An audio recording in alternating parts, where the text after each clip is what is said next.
Hi guys, it's Susan, Hot Miss Mama, reporting to you live from Hot Miss Mama headquarters in Greenville, North Carolina with a really bad camera. So yes, it's Friday. Thank God we're Friday. It is Friday and we're having our wine pairing. And I have my co-host with me this evening, and this is Sydney. She is my babysitter. Why? Because all of you moms in Greenville are lame and none of you are here to come to my aid. It's been a rough week just for being a mom, and it's been a rough week for America with the shootings and the postings, and I just need a break from all of the negativity and just a little bit of happy time. I went out and I bought all my discount chocolates on my favorite day of the year, February 15th. So I thought, great opportunity to pair our discounted 50% off boxes of chocolate from my Walmart that I love so much, with whatever wine I had it wasn't even in the refrigerator, whatever wine I had on hand. So some of it's cold, some of it's not, some of it's old, some of it's new. I don't know. We're going to see what we're going to see. It's going to be kind of interesting. So, but I do have Sydney here, and she's my babysitter. Why? Because she is, 19? Yeah. She's 19. She's not drinking. She's responsible. She's got a thing of water. But she watches my kids. She does a great job taking care of both of my crazies. And well, let's just say she's the only one willing to get on Facebook Live with me because all y'all are a bunch of pansies. I have no faith in motherhood anymore. Where are you people? Anyways, okay, so she's here and she's gonna join me, and I'm gonna engage her in some fabulous conversation. So I want other mothers that are out there, when you log on, if you have questions for what kind of questions did you always want to ask a babysitter? She may not be your babysitter, but any babysitter that like what they like, what they don't like, what annoys them, or what they enjoy, what they appreciate, or like what babysitting jobs will you just not take, and like what are your most horrific stories of being babysitting a child, those kind of things. We're going to talk about that, but also I want to talk to her about just social media in general, because this week I feel like I've been flooded with social media, and like they're all talking about, and I don't want to get into, please don't, okay, I do not want to get into gun control, and I do not want to get into talking about the shootings because it's just going to depress me, and I just need just this little bit of happy time. But I do want to question, I was talking to my sister and some other people and my friends, and we're all talking about how we might have some like teenage or tween age kids that have all these social profiles, and how they hide a lot of stuff from us, and how as moms are we supposed to find out what they're really doing. Because I'm thinking about this poor mother who was the mother of this shooter, and how would she have known if she wasn't really kind of spying on him? But that's neither here nor there. That's just kind of where it kind of prompted. That's my thought process. That like, gosh, at some point I'm gonna have to like spy on my kids just to make sure that they're safe and that they're not being bullied and that they're not depressed and all that kind of stuff. And how do I do that if they're creating fake accounts or they're locking me out? My sister said, oh yeah, they all have Finstas. They all have Finstas. What the hell's a Finsta? She's like, it's a fake Instagram account. My sister's like 50, all right? How does my 50-year-old sister know what a freaking Finsta is? I didn't know what a Finsta was. So like, yeah, you can have all these fake accounts, and you can like post secretly, or like with the Snapchat madness. Like all of that stuff just scares me because I'm not going to have any control over what someone says to my kid or what my kid says to someone else. Hey, Katie, how are you? Good to see you. I see that you're on. Wonderful. And Blair, I'm so glad that you're watching. I wish that you were here drinking with me. There's still time. I've got a sitter. You can still come over. You know where I live. All right. Enzo's gone. Daddy's gone. All I have here is my babysitter, me, my daughter, and I've got lots of wine all to myself. So please come on over. Holla, holla, holla. Okay, so as I was just saying, thank you for the likes. As I was just saying, like, I have here with me Sydney, my babysitter. Just going to recap for you because you joined late. She is awesome. She takes care of both my kids. And she is kind of our key to what's hot, what's in, what's happening. I sound like such an old person. What we need to know about youth, teens, and tweens today.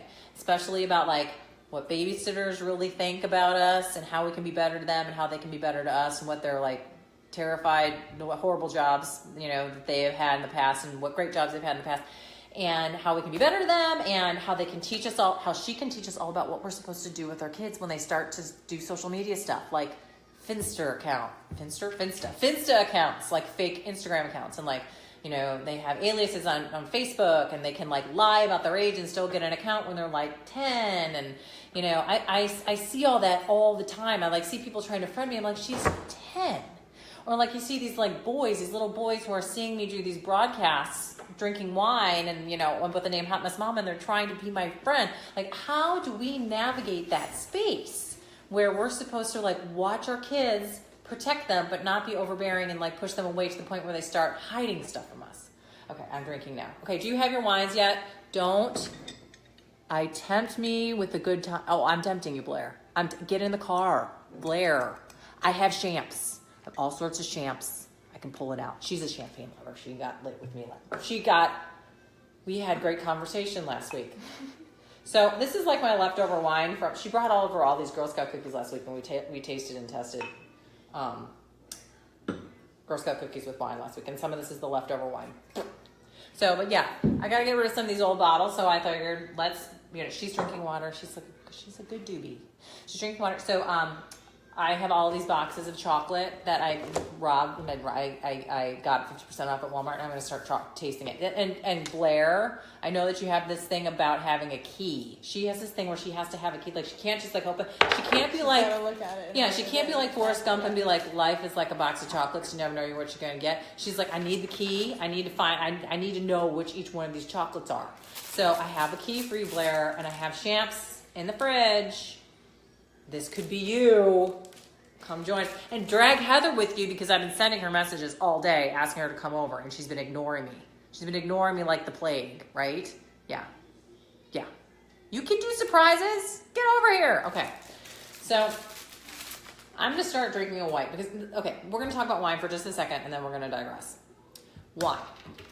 As I had said in a previous broadcast, when we're pairing wines, especially when we're pairing them with sweets, especially with chocolates, they kind of tell you that you think about the color of the chocolate and you think about the color of the wine. I'm going to educate her. She's going to be like a sassy, college student, right? It with dark chocolate. Right. So what we've learned is that to enhance the flavor of the wine and enhance the flavor of the chocolate, that you kind of pair them by color. So you kind of go, the lighter the chocolate, the lighter the wine. So if it's like a white chocolate or a milk chocolate, or something fruity, you go with a white wine. If it's a dark chocolate or a bittersweet chocolate with caramel or nuts or nougat, you go with the red wine. The deeper the chocolate, the deeper the red. So you would go for the heavier, more robust reds, like a Bordeaux or something like that if you have a heavy chocolate, as opposed to, maybe a caramel, which you could probably do with like a Pinot Noir or, something like that. But, or the whites, you could do champagne with any kind of fruity, like a strawberry, chocolatey, nougaty thing. Or you could do a Pinot Grigio or a Chardonnay with some of the lighter, milkier chocolates. So that's my little snippet today. So, okay, this is the key. Can you see the key? There are 1,000 chocolates in this box, and I think I might have to test them all. And you know what? This box normally retails. Actual retail price is $20 at the Walmart, but I went to the 50% off sale the day after, and I got this half off. So it's just like a $10 box of chocolate. So I am not above taking a bite and putting it back. And I'm totally cool if she does it too. So what are you saying to me, Blair?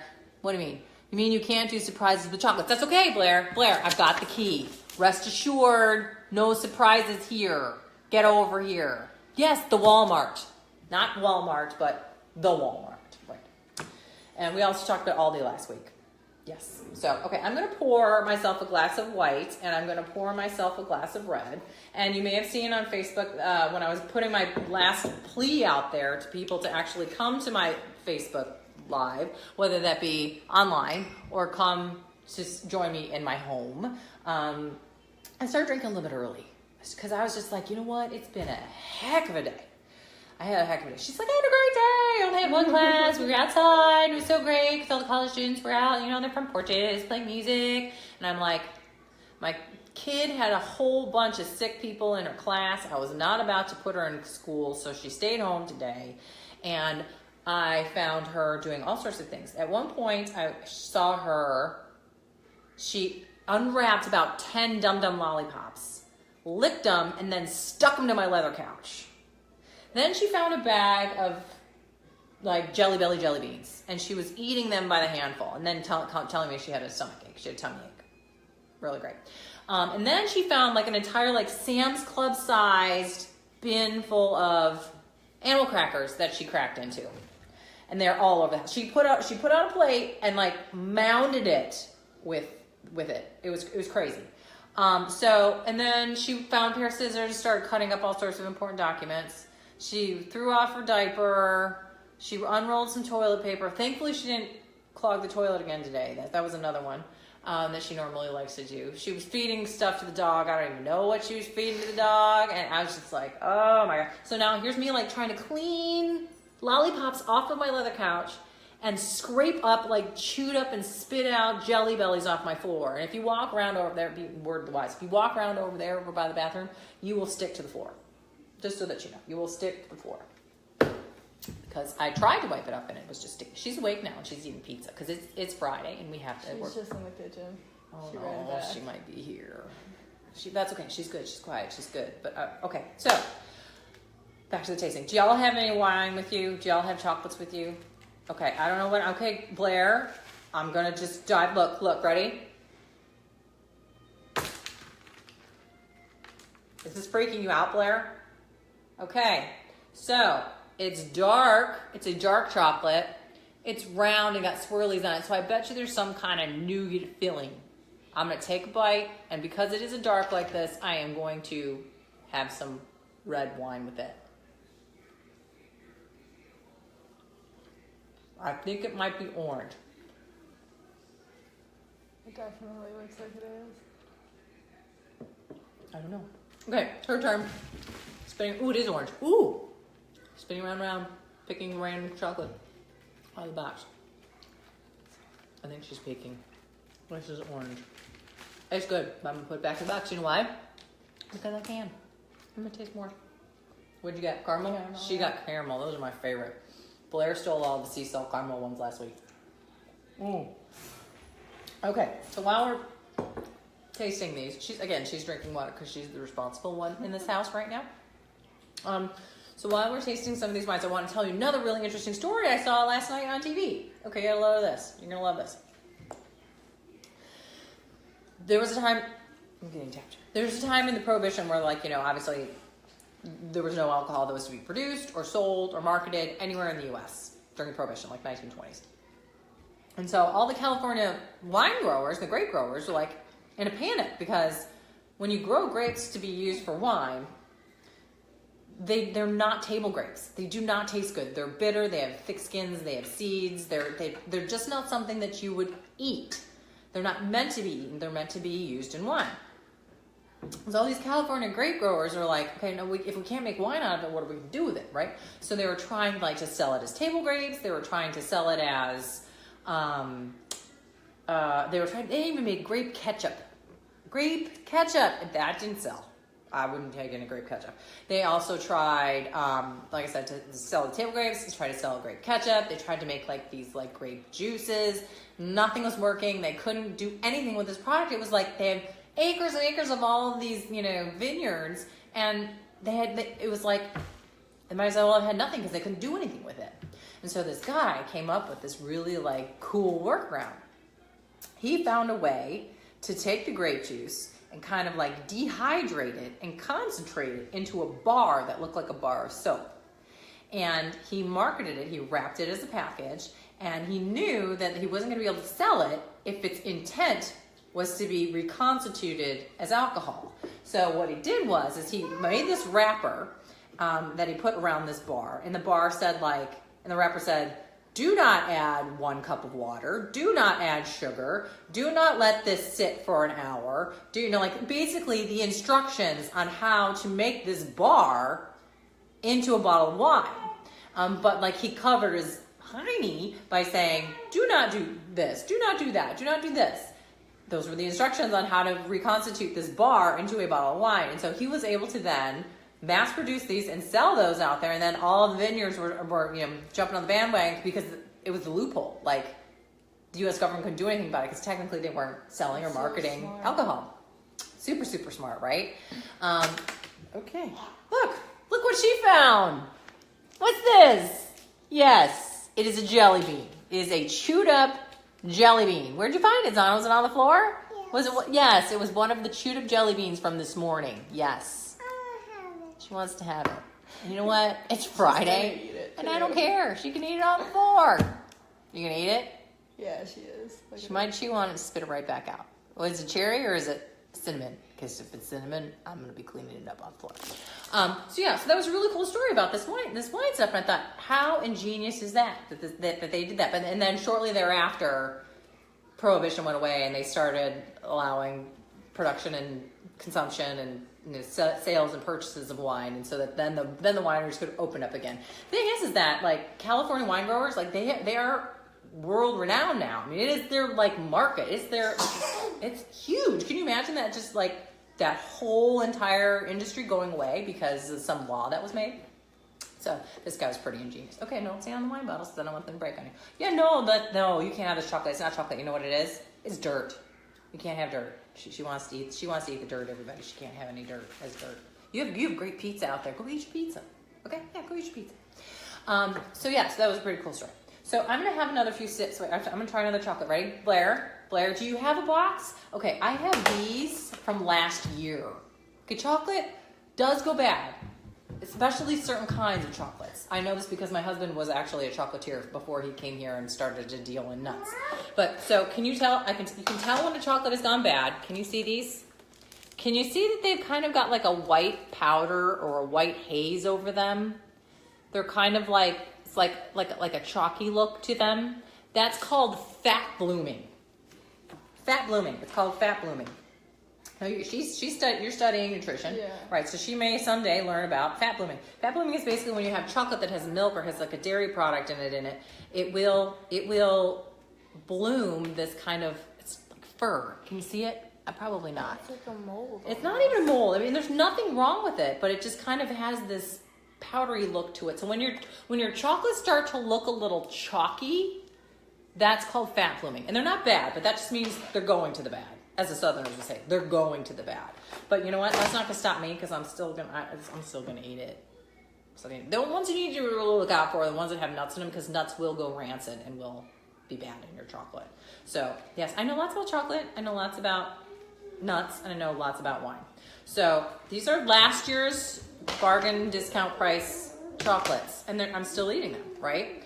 But these are this year's. What do you have to say there, Elise? Hey, I recognize the purple jar at the end of the table. I know. Remember these?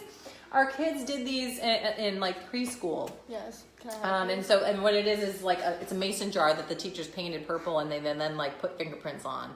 And we use them as flower I vases. think they're really cute. I know, super cute, right? Okay, and guess what?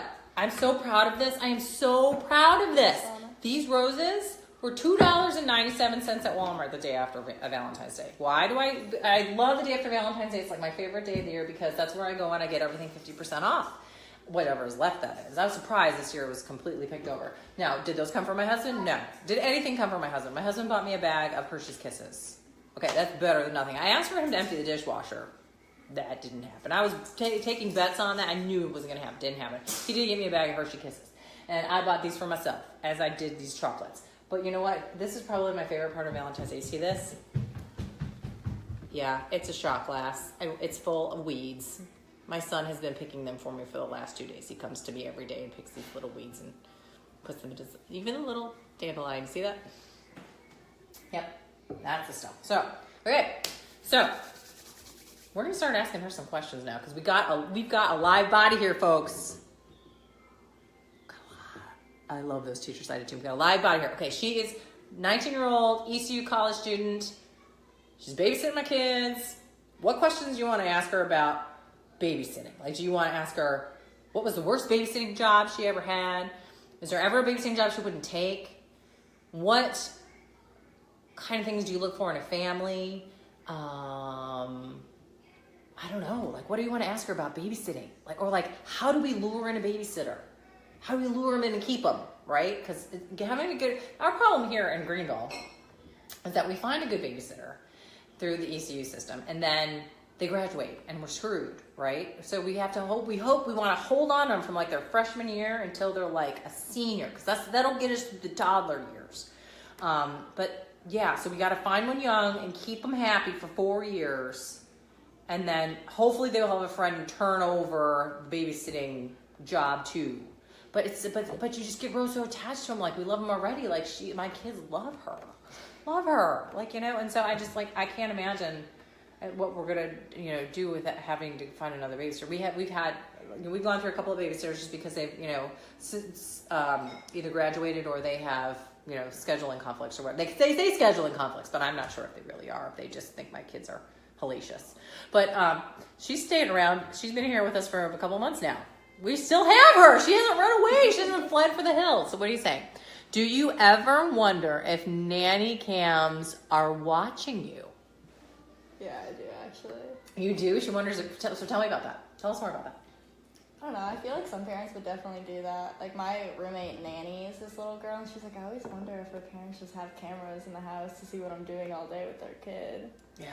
I mean, and because you can. But, you know, the scary thing about nanny cams is that even when you have a nanny cam, that, like, crazy stalker child molesters can, like, hack into your internet service provider and then see what's on your nanny cam. So it's like, do you want crazy, creepy people watching what's on that nanny cam? I mean, great, yeah, and there's a benefit because you can watch what's going on in your own home, but so can all these crazies if they're savvy enough. I would have never, ever thought of that. Yeah, so...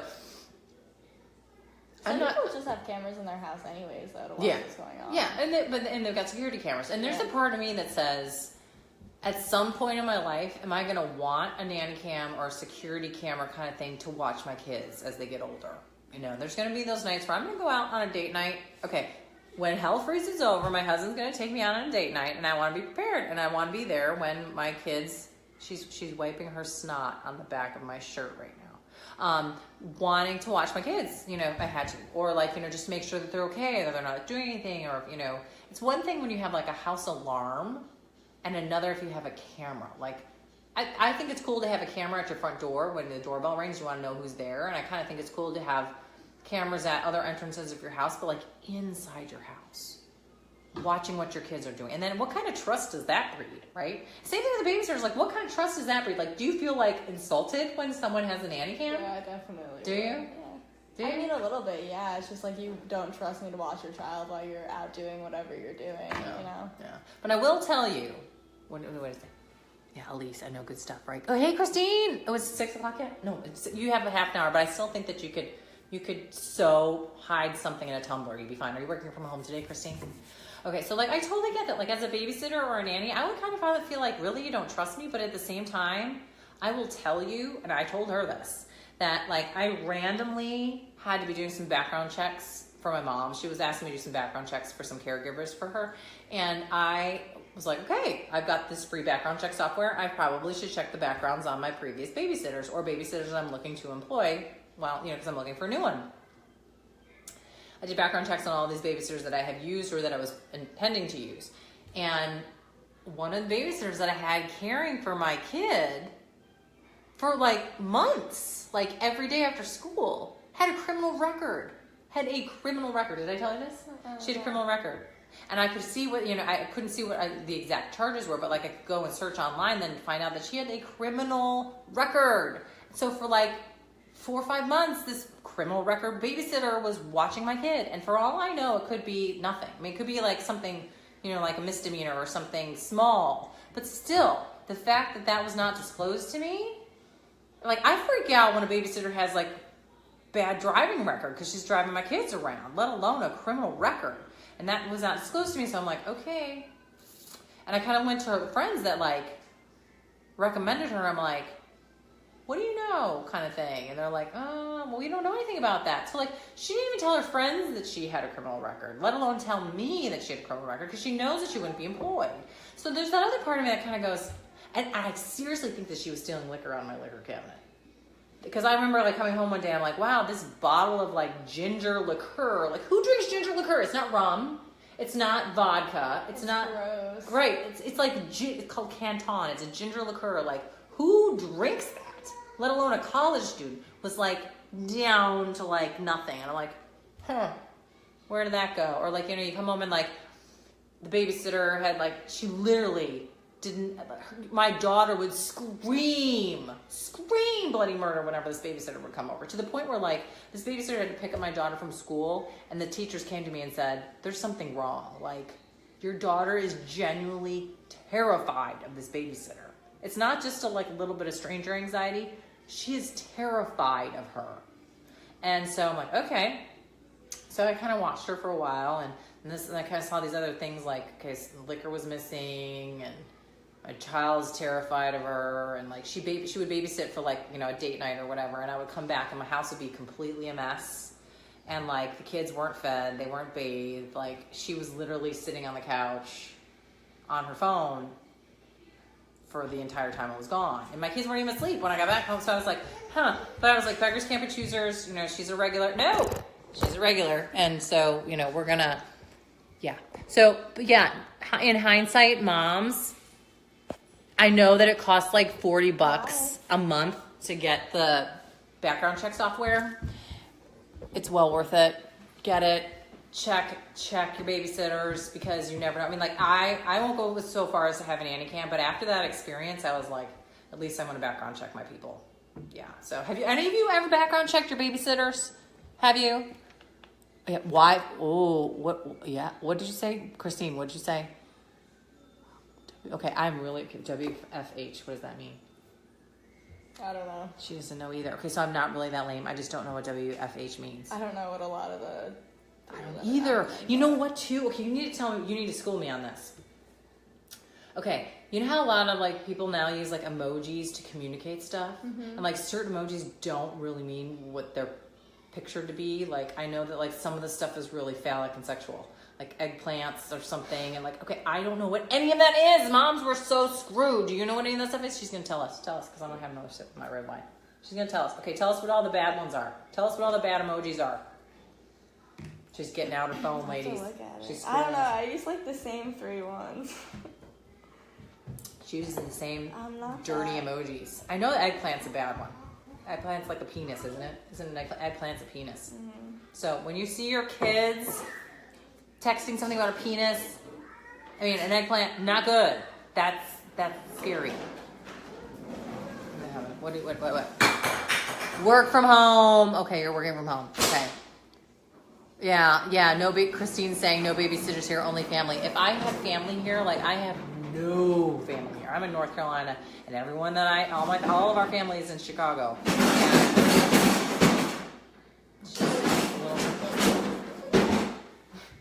All my family is in Chicago, and even if we were in Chicago, they're past babysitting age. Like all of their kids are grown, married, or my mother, who is like 80 something, not fit to babysit. So I have no choice but to rely on friends or like drop in daycare or sitters. So I'm kind of in that place. Okay, she's gonna tell us. These are the emojis that we need to know. The only one I feel like that's really dirty is the eggplant one. She's not gonna tell us. Come on now. There's more than just the eggplant. It really is though. It's a whole language. Like they'll be like eggplant, green plant, smiley face, tongue sticking out, lips, butts. Like there's all. And I'm like a peach is a butt. Yeah, peach is a butt, right? And then like the eggplant is a penis, and there's something about boobs. What one was the boobs? I have no idea. She's scrolling through right now. Do y'all know what this is? Y'all need to know if you don't. Like look at it. Yes. Like go on your phone. Okay, you probably can't do that right now because you're on my live. But yeah, if you look at your emojis, they all kind of mean something. Is there something with the moon? Like we should like Google it. Heather, where are you when we need someone to Google? Heather, you need to Google that. Like dirty emojis. Google that. Heather, are you there?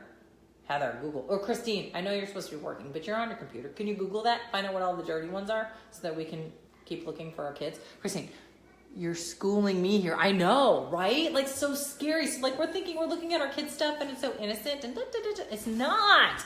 Eggplant is not a good thing. Peach is not a good thing. They're not eating their fruits and vegetables. It's bad. I know, and they're talking, and they're all like sexual innuendos. She's looking. She found some. She found some.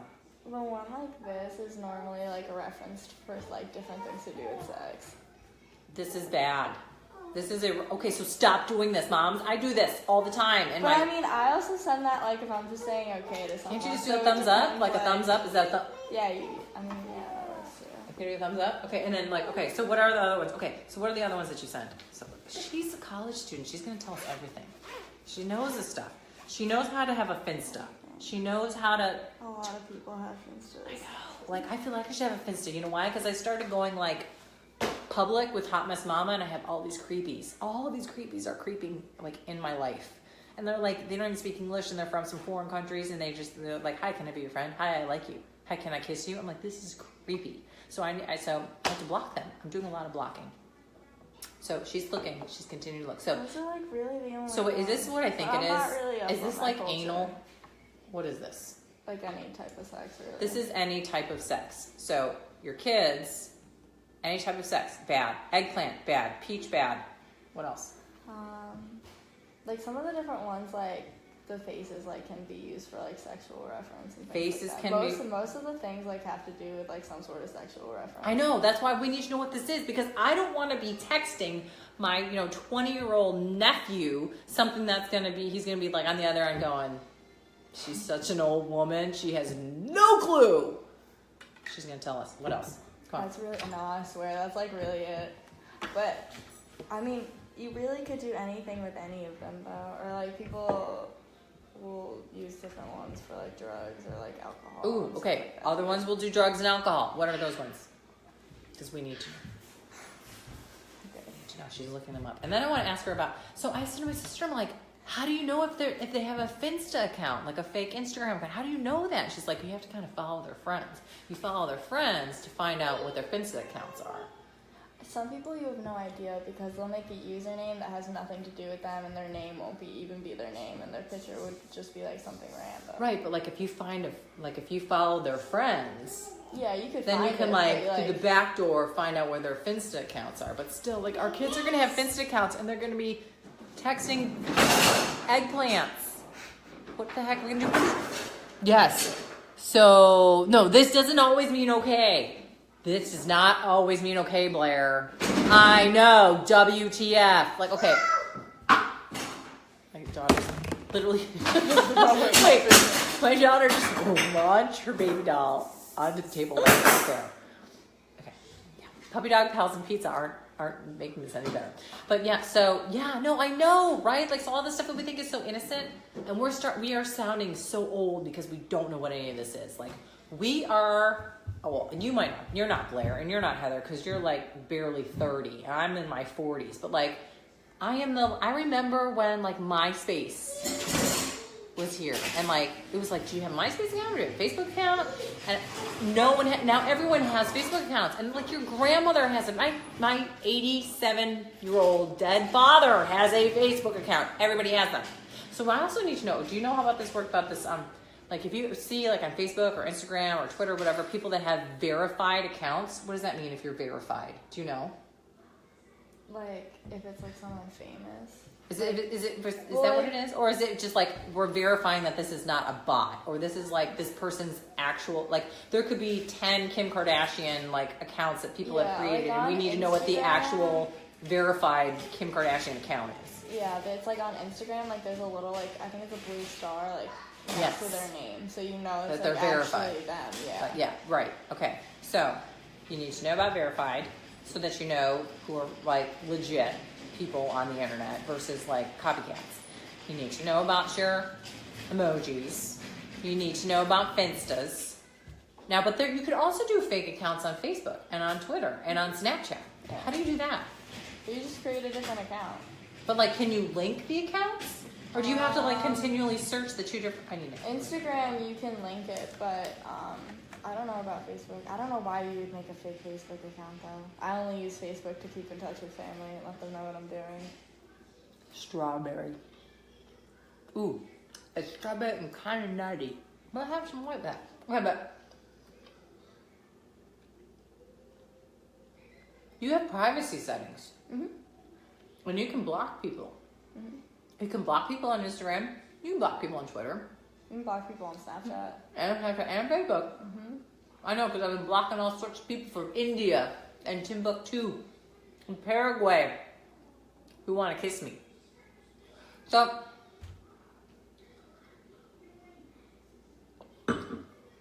how do you, like, but now if you're a parent, and when you block someone, a person doesn't know you're blocking them.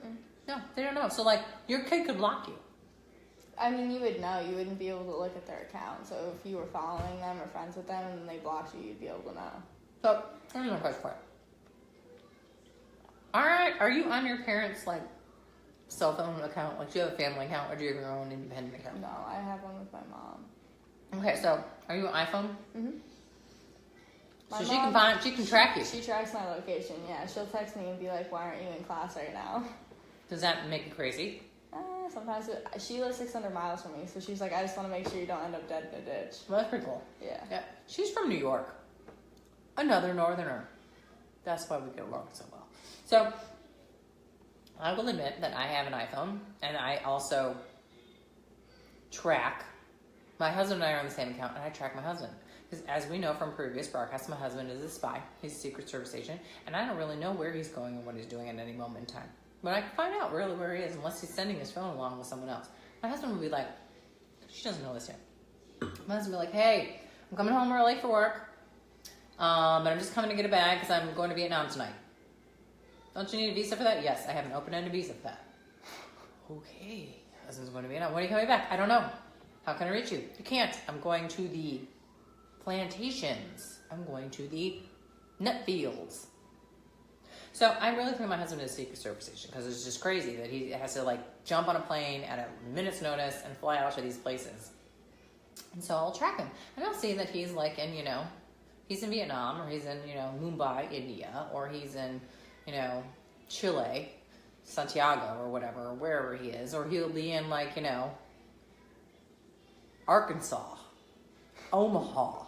So I can find him wherever he is. Or I can find out, okay, you know what? He said, oh, I'm going to be home in 5 minutes. And I can look on my phone and go, no, you're not. You're in Robertsonville. That's a good 30 minutes with no traffic. I know he's not going to be home in 5 minutes. I'm just going to be home in 5 minutes. So, I do track my husband. Would you track your children? And at what age do you give your kids a cell phone? We talked about this a little bit last week. At what point do you give them a cell phone? When did you get your cell phone? I got my first cell phone when I was in 6th grade, but that was more for safety. But I work at a carousel at home over the summer. And I see like 12-year-olds on the carousel with an iPhone. I'm like, why do you need that? What are you doing on there? Like, what do you really need an iPhone for? I don't use my phone half the time. And where were the parents? Like, right there? Yeah, and they all had phones, It just blows my mind. We were talking about this last week a little bit. And like, I didn't get an iPhone until I was in high school. Honey, we talked about this last week. My first cell phone was like, you had to pay per minute, and it was like a brick. And so I would call my husband up and be like, because the first minute was free. And so I would call my husband and be like, I'm coming home, in like 20 minutes, pen and travel, love you, bye. Because you would want to hang up before that 1 minute was over so you didn't have to pay to talk to them. And then they started, and it was a pay per minute. It still was like landlines with like home phones. Like you had to pay per minute. Remember when you would like call and you would get your statements and it would tell you who you called and how many minutes you were talking to them and where they were in the country and what was long distance and what was local, and you had to pay per minute for your home phone service and you had to pay per minute for cell phone service. Now all of that is just like, rolled into like a monthly fee or whatever. So very different in their age. But still, when should we give our kids a cell phone? So do we give our kids a cell phone because it's socially acceptable, or do we give our kids a cell phone because of security reasons? Like you want to make sure that like, hey, they're not stranded somewhere after a basketball game, or that they, there's something going on at school that I don't want to get into. I don't want to get into it, but like if there's something going on at school, we want to make sure that they're okay. Do we, want to make sure that they can call us when they need us? Do we want to be able to track them? Or is that just opening up a whole can of like social media, scary space? Like at what age is it appropriate? Last week I think someone was saying they got one in 2nd grade. 2nd grade just seems so young to me. Like my kid is in kindergarten. Enzo's in kindergarten. He'd definitely be able to know how to use the phone. Oh, he totally does. Like, he's got a tablet, and he uses my phone all the time. Hell, my daughter was, like, butt texting someone yesterday. So, like, I totally know that they can totally, like, the technology, like, figuring out the technology is not the problem. It's just that, like, am I ready for that yet? And am I ready for them to, like, for their world to, like, explode like that? I know. Okay, so what other questions do you have? Okay. Yeah, I'm so old. I was in my 20s when I bought my first phone. Yeah, Christine, we were together. Christine and I worked together when we were in our 20s. And I got my first phone. Like, it was like a Valentine's Day present or something from Angelo. And it was like, here, we're going to have phones. And we can't pay for them. We can't afford them. So just hang up before the first minute, right? I remember one of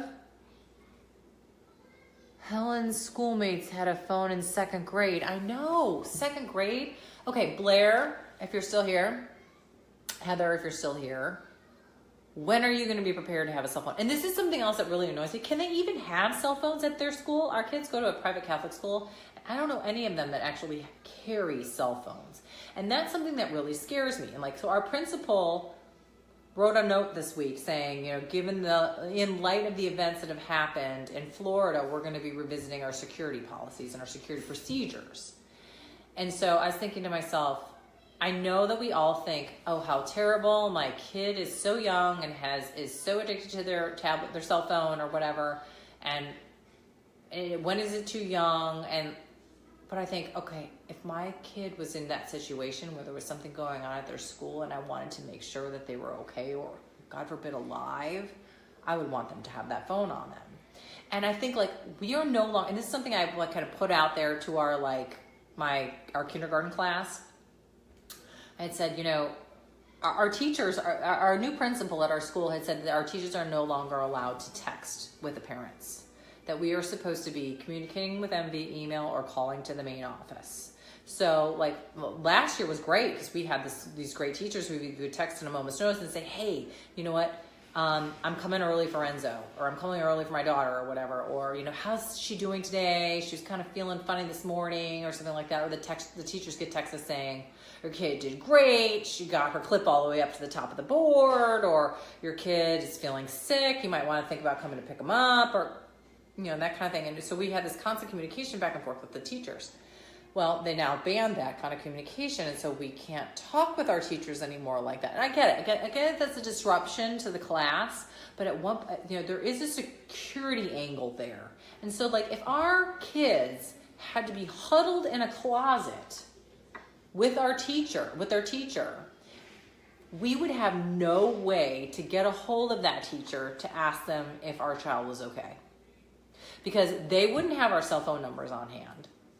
They would not be able to accept any text from us. We would not be able to communicate with them to say, hey, how are you? Are you okay? Is our kid okay? Is our kid alive?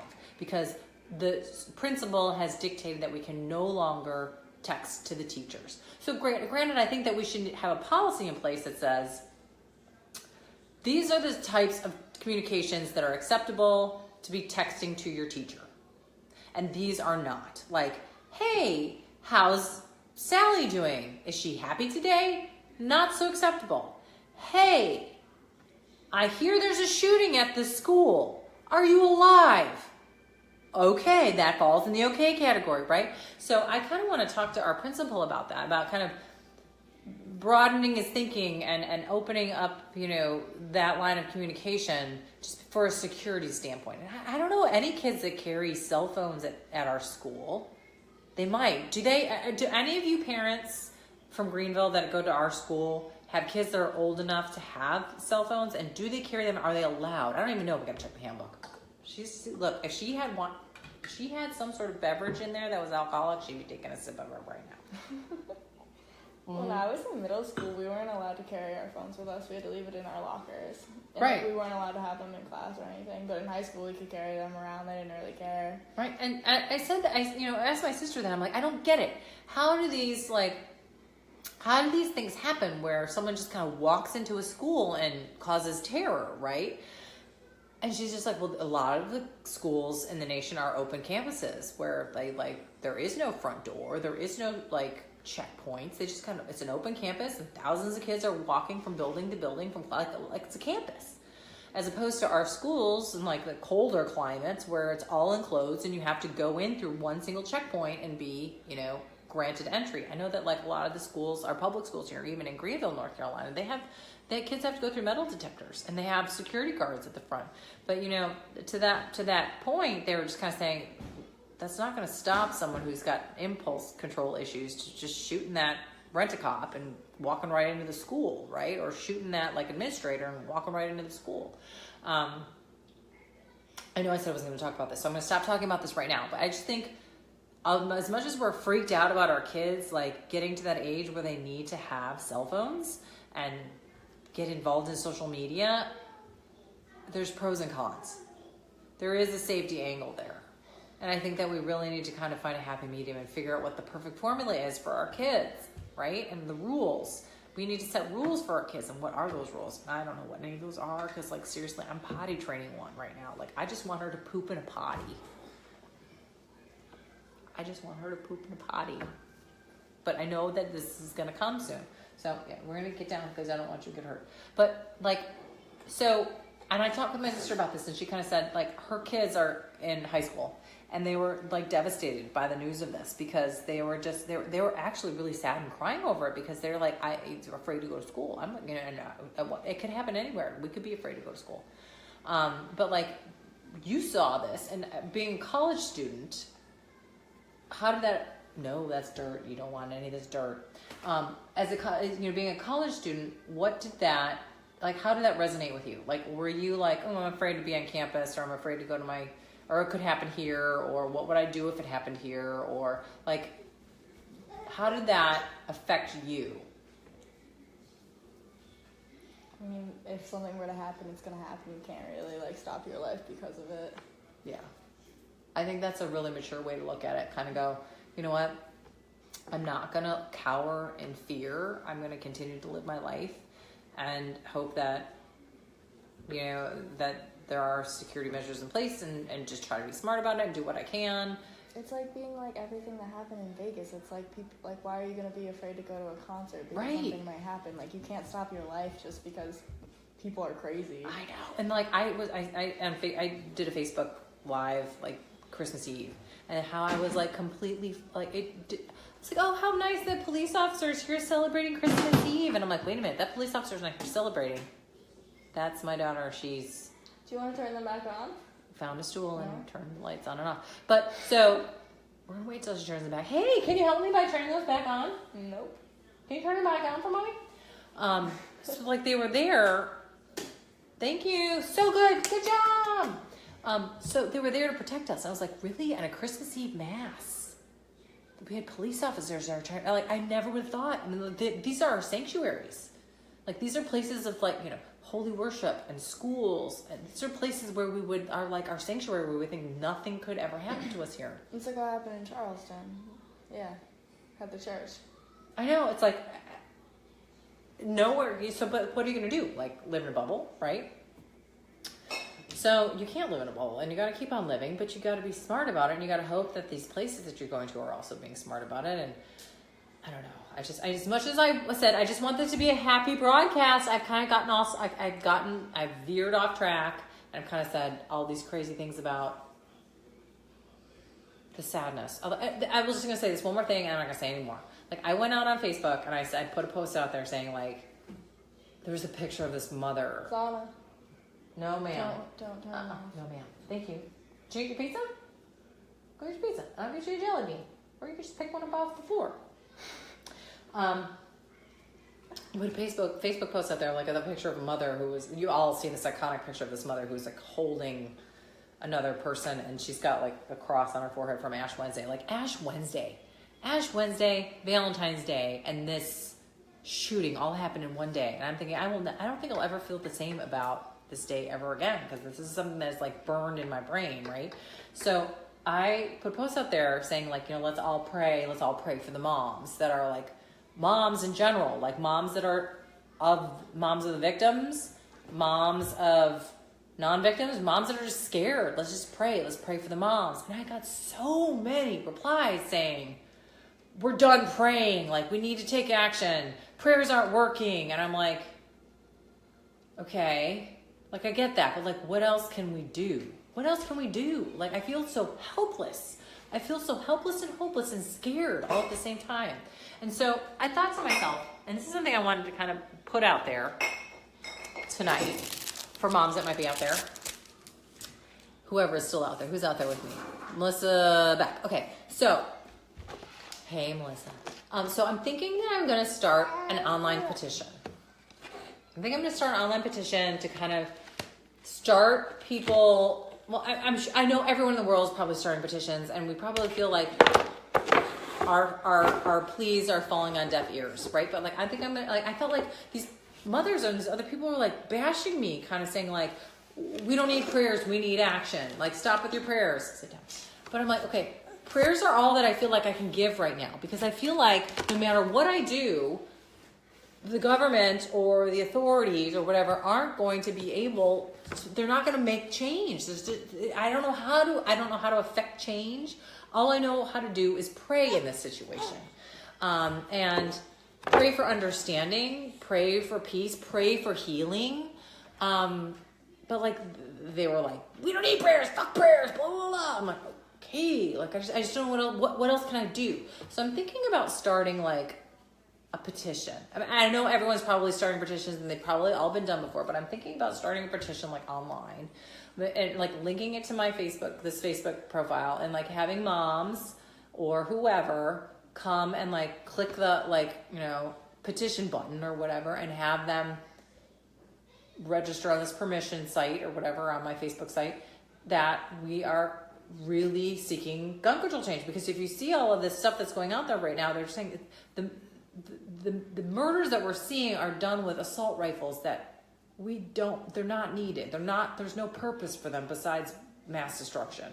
So, and this is not a mental health issue, because people keep trying to make it a mental health issue, but it's not. Like, and I've talked to lots of psychologists in the field, and they're all talking about how like everyone's trying to blame the person and blame the psychology and blame, the mental illness, and that's not the case, because this is something that is there's no warning. It's completely impulsive, and there's people with impulse control issues, and it just happens. There's no indicators, there's no warning, and there's no way we can predict it.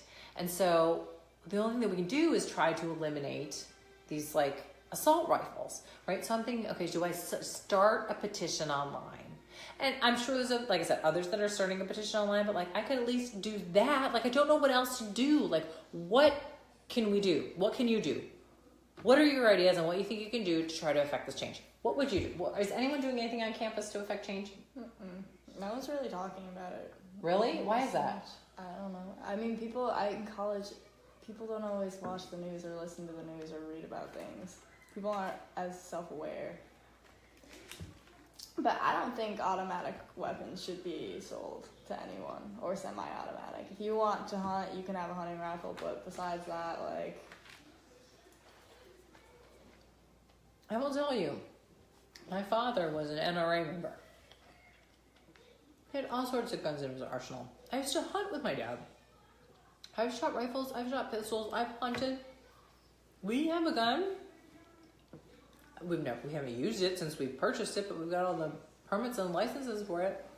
And it's locked up in a gun safe because I'm so terrified that even my kids would even find it. In middle school, this kid, him and his friend were playing or whatever, and the one kid took out his father's gun, and the safety wasn't on it, and the one kid shot the other kid in the head and killed him by accident. And we hear those stories all the time. And so there's that part of me that says, there's responsible gun ownership, and then there's this like crazy assault rifle thing. Like, why do you need an assault rifle? You're not shooting a deer with an assault rifle. You're not protecting your family with an assault rifle. Unless you're ex-military, I don't think you should be able to have one. Then there's these people that are out there posting saying, the solution is that we are going to post ex-military or veterans or whatever at the school doors or whatever. That's not a solution. Like, and then you see all these stats about all these other countries that have banned these assault rifles, and how they're like, our homicides are and theirs are like way down here. We're like 10 times the amount of like homicides, murders than they are, because they have banned assault rifles. But like, I get there's a constitutional thing. I get that there is like the right to bear arms, but and this has been thrown out there 1,000 times, that like when they wrote the Constitution, they didn't have assault rifles. They had rifles that took you 3 minutes to load. Like, and it just, I just think to myself, I don't want to have to fear to send my kid to school, and I want my kid to be scared to go to school. And I need to stop talking about this, because the whole point of this Facebook Live was to have some fun levity and put all of that aside so we can forget about that for like 3 minutes of our day, because I don't even want to go on Facebook anymore, because there's all sorts of people that are really angry and really upset, rightfully so, but like I cannot deal with the negativity anymore. And I'm surprised that on campus that people are just like no one's talking about it. I don't know, it depends on who you hang out with and who you know. I mean, some people are self-aware and some people don't. Like, I know people who wake up and watch the news every morning, and some people who don't care. I didn't watch the news every morning, but like I knew when something major was going down. Oh, yeah. Well, And does the campus like send you do they push you any notifications? Because I know on campus when there's some sort of something that goes on, they have you all in their databases, and they push. Like, if there's a crime in Greenville anywhere, I'll get an email or a text message Right. about it, and then they'll send you like updates on it. We never had that. We never had that. We were walking into a firestorm. But like they now, like campus, like on campus, they blast out security issues. I remember like it was a couple of years ago, like very recently, that there was this big security threat because there was someone that was carrying like an umbrella on their backpack that looked like a gun. And so they had like SWAT teams come in because they thought this guy was packing, but it was really just an umbrella.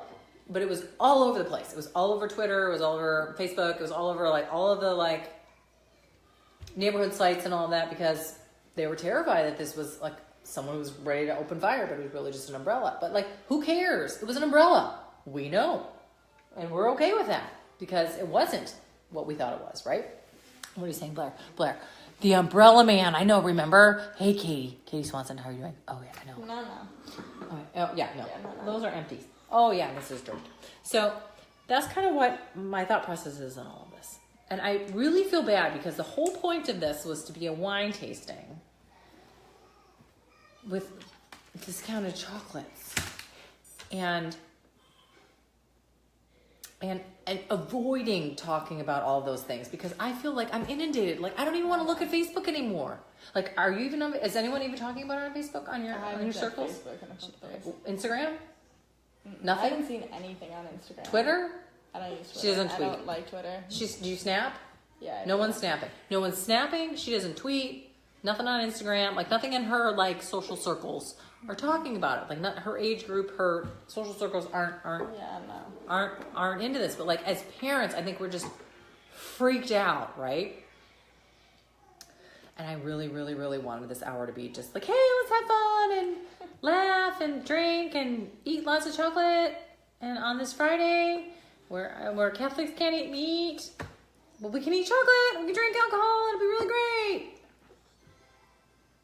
I know. I just feel like I don't even want to look at Facebook. I don't even want to look at Instagram. I don't even want to look at my tweets. I don't want to look at any of that. I don't snap. But like, you need to get off the table. But like, I don't want any of that because I feel like it's just everywhere, and I feel like it's so negative, and I just want 5 minutes of positivity, right? She's in my armpit. Look, she's born out of my armpit. So yeah, I guess that mission completely failed, but that goes along with my whole mom fail repertoire because I've been just a big fat mom fail all week. But you know what? As much as everyone has told me prayers suck and we need more than prayers, I'm just going to continue praying because I don't know what else to do. And I think, like I said, I'm going to try to start some sort of online petition, and I might at some point put that out on my Hot Mess Mama site for all of you to sign and share with people so that they can sign.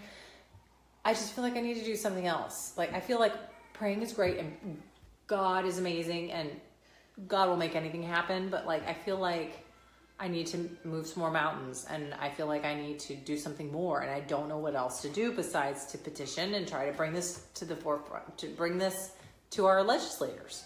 or even our local governments. I don't even know what to do anymore. Like, I just don't, I'm so, okay, I tapped out all my bottles. I need to open another bottle, but maybe that'll make me feel better. I don't know, but I don't know. So that's my thought. Do you guys have any ideas? Like, what can we do? What can we do as moms?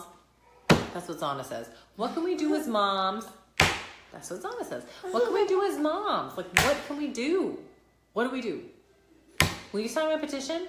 Thumbs up or heart or like or smiley face or something. Will you sign a petition if I make one? If I make an online petition, will you sign the petition saying, like, we need to have better gun control laws where we don't have, automatic rifles and semi-automatic rifles shouldn't be legal because they're mass destructive? Okay, thumbs up, heart, like, something. What are you saying, Katie? Katie is saying, is that a box of chocolate still full? I am late, I know, but I'm so confused. I know. Okay, who's hearting and look? Yes, these are my discount Walmart chocolates. 50% off Walmart chocolates. These are the ones from last year that are fat blooming, which we've already discussed. I can tell you about fat blooming later. You can watch the replay. These are the brand new chocolates from this year. 50% off. And we didn't have any of the doves. She needs to have a dove because she sat here and listened to me like ramble. And she gave us, have a dove. She gave us like the inside scoop on how we can, like, we need to find out about our kids' Finsta accounts. And my mom follows my Instagram. Her mom follows her Instagram. No. She uses my Instagram. We share an Instagram. Oh my gosh. She knows everything I do. That's pretty cool. Now, we learned about emojis that are not. It's a secret language. The secret language of emojis. Avoid peaches, eggplants, and this symbol. Because those are all bad. Just avoid them.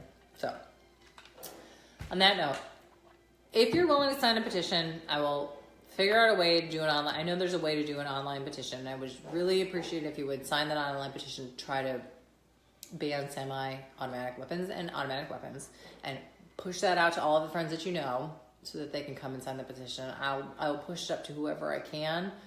It might fall on deaf ears, but at least that's something that I can do besides, sitting here waiting for change. And I'm going to continue praying. You can pray with me. That's just something that I feel like I really need to do because I really do think that God can move mountains. And speaking of which, I was supposed to go to Stations of the Cross tonight, and I totally didn't. Happy Lent, everybody. What are you saying? Oh no, I may or may not have sent them. I know. Did you send this to a colleague? She said she sent this to a colleague. They probably don't know either, but like if you send this to a teen. I send it to people though. It's all about how you use it. It depends on the context. Mm-hmm. Right? 100%. Completely depends on the context in which you send it. But like if you send like eggplant, peach, that's like anal sex right there. Freaky. I think you need to, in your repertoire, avoid eggplants, peaches, and this sign. There's probably more, but like, was there any more? I mean, people refer to drugs differently, like with stuff, but there's other things where they refer to drugs with stuff. Or like alcohol, and people get creative. Mm-hmm. People get creative. So here's the thing. Are you moms really like social media savvy? Like, do you know enough about Snapchat? Do you know enough about Facebook? Do you know enough about Twitter and Instagram? And how your kids may or may not be using it? I have kind of had like a crash course on all of this because I started this Hot Mess Mama adventure, but I'm learning more and more every day. And I'm old. She is not. At some point, I'm probably going to enlist her, and I'm thinking about maybe doing some online tutorials, like Facebook Live tutorials. Would you help me do tutorials? Kind of say, this is how do you use different things? This is how you use these different social media things, and this is what you want to avoid on these social media things, and this is how there's some tricks that they're not going to tell you in the frequently asked questions section of the social media stuff. Would you guys be interested in that? If like I did some Facebook Lives on those, or recordings on those, or tutorials on those, of course with her help, because I certainly don't know everything. Hence that I've been throwing around everywhere. Would you be interested in that? Throw me a thumbs up. Throw me a heart. Woo! Throw it out there. Throw me a like. Throw me a smiley face. Throw me something. All right. I feel like I'm not here alone in cyberspace. Well, I will be alone out here in cyberspace with my 3 boxes of chocolates. But it is time for us to close down. Oh, see, there we go. There they go. Thumbs up, thumbs up. Let's see them dancing across the screen. Thumbs up, thumbs up. Yes, okay. Cool. So I am counting on you all to sign a petition if I can figure out how to do that online. And I'm counting on you all to join my tutorials on social media for the social media for moms. That's yes. And there's my daughter saying, yay, everybody join, yay. So happy Friday, everybody. I'm sorry that I was kind of a Debbie Downer and I really kind of said, hey, let's just like have an hour of no talking about scary social issues. But I think it's important and I appreciate your support and I appreciate you joining. And I think I got to believe that somehow we're going to be able to affect some change. I just don't know how yet. We need to brainstorm on that and figure all that out. But in the meantime, I'm going to have a few more cocktails and a few more chocolates because they're just darn good and they were 50% off. And I'm going to figure out this kind of way to do a petition and social media tutorials with my in-house expert, Sydney. She's good, right? I know. She's good with kids, too. She's great with kids, and she's great with being honest about social media. She's just great. We love her lots. Okay. So, love to you all. Have a fantastic evening and weekend, and we will reconnect next week. Same time, same channel. I don't know what we're going to be pairing next week, but it will involve wine. It will involve some sort of pairing, and probably a child like this in my face. Hi, everybody. Okay. Good night. Have a wonderful weekend.